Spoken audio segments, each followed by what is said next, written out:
حضور نے ارشاد فرمایا کہ انا محمد صلی اللہ علیہ وسلم، انا احمد، انا ماہی، میں محمد ہوں، میں احمد ہوں، میں ماہی ہوں۔ ماہی کا معنی فرمایا جس سے کفر مٹتا ہے۔ میں حاشر ہوں، قیامت کے دن حشر میرے قدموں پہ ہوگا۔ پھر ارشاد فرمایا انا العاقب، میں عاقب ہوں، اور پھر اس کی خود ہی تشریح فرمائی عاقب وہ ہوتا ہے جس کے بعد کوئی نبی نہیں ہوتا۔ آخر بھی وہی ہے، اول بھی وہی ہے۔ حضرت جابر رضی اللہ تعالیٰ عنہ نے حضور سے سوال کیا متی وجبت لک النبوۃ، آپ کو نبوت کب ملی؟ تو حضور نے اس کا جواب کیا دیا، کنت نبیا وآدم بین الماء والطین، میں اس وقت بھی نبی تھا جب آدم علیہ السلام کا خمیر تیار ہو رہا تھا۔ وہ مٹی اور پانی کے درمیانی مراحل میں تھے کہ میرے سر پہ نبوت کا تاج سجا ہوا تھا۔ اپنے وصف حضور نے خود بیان کیے، اور یہ حضور کا حق ہے، چونکہ حضور علیہ السلام سے پیار کرنا، حضور کی عظمتوں کو ماننا، حضور کی رفتوں کا اقرار کرنا، یہ تقاضۂ دین ہے۔ اس لیے حضور اس کو بیان کرنے پہ مامور ہیں، اس لیے بیان کرتے ہیں انا محمد، میں محمد ہوں۔ اور محمد کیا ہوتا ہے؟ یہ حمد سے ہے، حمد تعریف کو کہتے ہیں، خوبی بیان کرنے کو۔ تو محمد کا معنی ہوا الذی یحمد حمدا بعد حمد، چونکہ یہ باب تفعیل ہے۔ اور طلباء سے پوچھئے جو کم از کم خاصیت ابواب پڑھ چکے ہیں، وہ جانتے ہیں کہ تفعیل کے خواص میں سے ہے کہ وہ کثرت ماخذ چاہتا ہے، تحمید، کثرت حمد۔ صرف یصرف کا معنی پھرنا ہے، صرف یصرف تصریف کا معنی خوب پھرنا ہے۔ تو یہ تفعیل پہ جب کوئی بھی چیز لے کر آئیں گے تو اس کے معنی میں کثرت پیدا ہوتی ہے۔ تو حامدہ یحمدو کا معنی حمد کرنا ہے، اور حمدہ یحمد تحمید کا معنی خوب حمد کرنا ہے، اور اس سے محمد نکلا تو پھر اس کا معنی یہ ہوا الذی یحمد حمدا بعد حمد۔ محمد وہ ہوتا ہے جس کی بار بار تعریف کی جائے۔ قلم ٹوٹ جائیں تعریف پھر بھی ختم نہ ہو، سیاہیاں سوکھ جائیں تعریف پھر بھی ختم نہ ہو، کاغذ ختم ہو جائیں تعریف پھر بھی ختم نہ ہو، زندگیاں ختم ہو جائیں تعریف پھر بھی ختم نہ ہو، زمانے بیت جائیں، صدیاں لد جائیں تعریف پھر بھی ختم نہ ہو۔ محمد وہ ہوتا ہے تھک جائیں ہار کے ہاتھ باندھ کے کہیں لا یمکن الثناء کما کان حقہ بعد از خدا، بزرگ تو ہی ہم نے اپنے بڑوں سے سنا ہے، ایک اللہ ہی تم سے بڑا ہے۔ محمد وہ ہوتا ہے جس کی بار بار تعریف کی جائے، تعریف کی اپنی تعریف ختم ہو جائے، محمد کی تعریف ختم نہ ہو۔ الذی یحمد حمدا بعد، تو جو حضور کا نام ہی لے گا تو تعریف کرے گا، اس کا معنی یہ ہے۔ اچھا ہم لوگ تو جانتے نہیں ہیں عربی، لیکن عرب تو جانتے تھے کہ محمد کا معنی کیا ہے۔ تو ایک دن انہوں نے دارالندوہ میں بیٹھ کے میٹنگ کی، صحیح بخاری میں روایت ہے، انہوں نے کہا کہ عجیب آدمی ہو تم تو اہل زبان ہو نا، اور محمد بھی کہتے ہو اور عیب بھی لگاتے ہو، یہ کیا بات ہوئی؟ انہوں نے کہا یار بات تو ٹھیک ہے، کہا پھر ایک کام کرو، یا محمد کہنا چھوڑ دو یا عیب لگانا چھوڑ دو۔ انہوں نے کہا ٹھیک ہے، ہم عیب لگانا تو نہیں چھوڑیں گے، بغض تھا، بھرا ہوا تھا نس نس میں۔ کہا ہم نام بدل لیتے ہیں۔ جی بدل لیں، کیا بدلیں گے؟ کہا مزمم رکھ لیتے ہیں، معاذ اللہ۔ تو جس طرح باب تفعیل پہ محمد ہے حمد سے، اس طرح باب تفعیل سے ہی مزمم آتا ہے، اور یہ مذمت سے ہے۔ تو انہوں نے معاذ اللہ بار بار مذمت کیا گیا، اس معنی میں لفظ مزمم نام رکھ لیا۔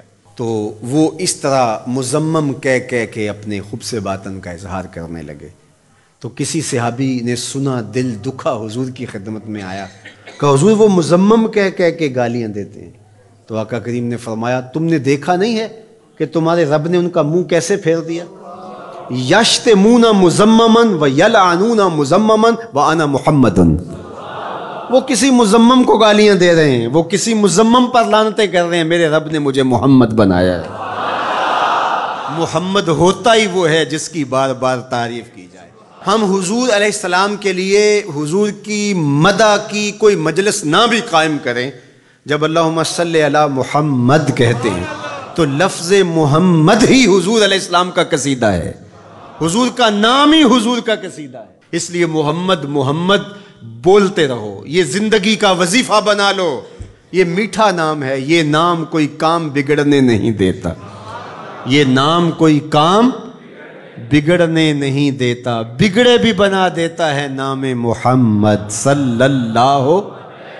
کتنا میٹھا نام ہے، کتنا دل آویز نام ہے، اللہ اکبر۔ تو جب محمد کہیں تو یہ تعریف ہوتی چلی جاتی ہے۔ تو کہا اللہ نے ان کے منہوں کو کیسے پھیر دیا، وہ کسی مزمم کو گالیاں دے رہے ہیں، میرے رب نے مجھے محمد بنایا ہے، مزمم کوئی اور ہوگا، میں تو محمد ہوں صلی اللہ۔ تو اب اس ضمن میں وہ الٹی لکیریں تراش کر کے کس کے خاکے بناتے ہیں؟ کیا وہ شکل میرے رسول سے مل سکتی ہے؟ ہو ہی نہیں سکتا، تو وہ کسی اور کے خاکے تراش رہے ہیں، میرے محبوب کا خاکہ تو تراشا ہی نہیں جا سکتا۔ خاکے کیسے تراشو گے؟ رخ مصطفیٰ ہے وہ آئینہ، کہ اب اس سا دوسرا آئینہ نہ کسی کی بزم خیال میں، نہ دکان آئینہ ساز میں۔ مثل تو تب بیان کرو گے مثال ہو تو، اس کی تو کوئی مثال ہی نہیں ہے۔ ڈھونڈو پوری کائنات، محمد کی مثال ہی نہیں ملے گی۔ رب نے تو اس پیارے کا سایہ بھی نہیں بنایا ہے، تو تم خاکے کہاں سے تراش لو گے؟ تم کسی مزمم کی بات کر رہے ہو، محمد ہے، محمد ہے۔ محمد کے خاکے تراشے نہیں جا سکتے، محمد کی شبیہ بنائی نہیں جا سکتی۔ رب نے کائنات میں ایک ہی محمد بنایا ہے، مثل او در عالم مقام متصور نیز، اس کی مثل بزم عالم میں ممکن ہی نہیں ہے۔ خدا نے وہ سچا ہی پن چھڑیا ہے جہدے وچ محمد نو ٹالیا سی۔ حسینہ جمیلاں دا منہ موڑ دیتا، محمد بنا کے قلم توڑ دیتا۔ یہ کس کی لکیریں تلاش رہے ہیں؟ یہ کس کے خاکے بنا رہے ہیں؟ میرے محمد کو رب نے بے مثال بنایا ہے۔ کوئی مثل نہیں ڈھولن دی، کوئی مثل نہیں ڈھولن دی، چپ کر میرے علی اتھے جا نہیں بولن دی۔ یہاں تو لفظ بھی گنگ ہو جاتے ہیں، یہاں تو لفظ بھی ساتھ چھوڑ جاتے ہیں۔ تیرے جلووں کے آگے ہمت شرح و بیاں رکھ دی، تیرے جلووں کے آگے ہمت شرح و بیاں رکھ دی، زبان بے نگاہ رکھ دی، نگاہ بے زباں رکھ دی۔ جس نے دیکھا ہے وہ بول نہیں سکتی۔ حضرت عمر بن عاص رضی اللہ تعالیٰ عنہ، صحیح بخاری اٹھائیے، ان سے تابعی جا کے پوچھتے ہیں، تو وہ رونے لگے، دیوار کی طرف رخ کر دیا اور روئے اور خوب روئے، اور پھر رخ پھیرا تو آنے والوں سے کہا کہ لو سئلت ان اصفہ ما اتقت، اگر تم مجھے یہ پوچھنے آئے ہو نا کہ حضور کیسے تھے، اللہ کی قسم میں طاقت نہیں رکھتا۔ یہ کون کہہ رہا ہے جو شام سویرے دیکھتا رہا؟ پیر وارث شاہ نے بھی قلم توڑ ہی دیا۔ جنہ ویکھیا نہیں او کرن گلاں، جنہ ویکھیا ہو تے بول دے نہیں، جنہ ویکھیا نہیں او کرن گلاں، جنہ ویکھیا ہو تے بول دے نہیں، جڑے محرم راز حقیقت دے او راز حقیقت کھول دے نہیں۔